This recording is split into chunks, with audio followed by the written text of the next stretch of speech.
আমার লাস্ট ভিডিওতে আমি স্পিতি ট্যুরের রামপুর নিয়ে বলেছিলাম যে আমরা রামপুরে কেন থাকছি, রামপুরের হিস্ট্রি। তো সেটা যারা শুনেছেন তারা ডিটেলসটা বুঝে গেছেন।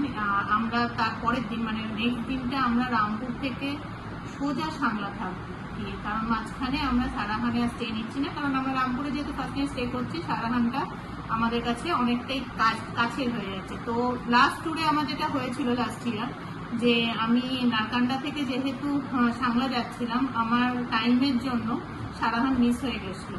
এবার ভীমকালী টেম্পলের ব্যাপারটা হচ্ছে আমরা ভীষণভাবে মানি, যেহেতু ওটা সতীপীঠের, একান্ন সতীপীঠের একটা সতীপীঠ, ভীষণ জাগ্রত আমরা মানি। তো ওইটা যে মিস হয়ে গেছিলো আমাদের পরবর্তী ক্ষেত্রে যখন আমরা কাজা থেকে রিটার্ন করেছি, তখন আমাদের মনে হয়েছে যে রাউন্ড ট্রিপটা আমাদের কমপ্লিট হয়নি, মানে স্নোফল হঠাৎ শুরু হয়েছে, ওয়েদার খারাপ পেয়েছিলাম, রাউন্ড ট্রিপটা কমপ্লিট হয়নি, মায়ের দর্শন করিনি বলে। তো এই কারণে আমরা আরো এগিয়ে থাকছি এবার, যাতে কোনোভাবেই আমাদের ভীমকালী টেম্পল মিস না হয় যাওয়ার পর।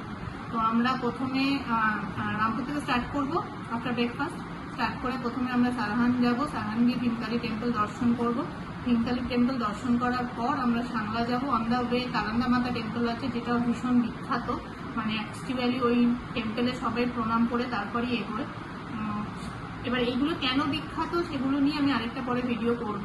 তো মোটামুটি আমরা ওই দিন সারাদিনই একটা ট্যুরের মধ্যেই থাকবো, রোড ট্রিপের মধ্যেই থাকবো। মর্নিংয়ে বেরোবো, সারাহান যাব, তারান্দা মাতা হয়ে কাছাম হয়ে সাংলা যাব, রাস্তায় লাঞ্চ হবে, সাংলা পৌঁছতে আমাদের বিকেল হয়ে যাবে।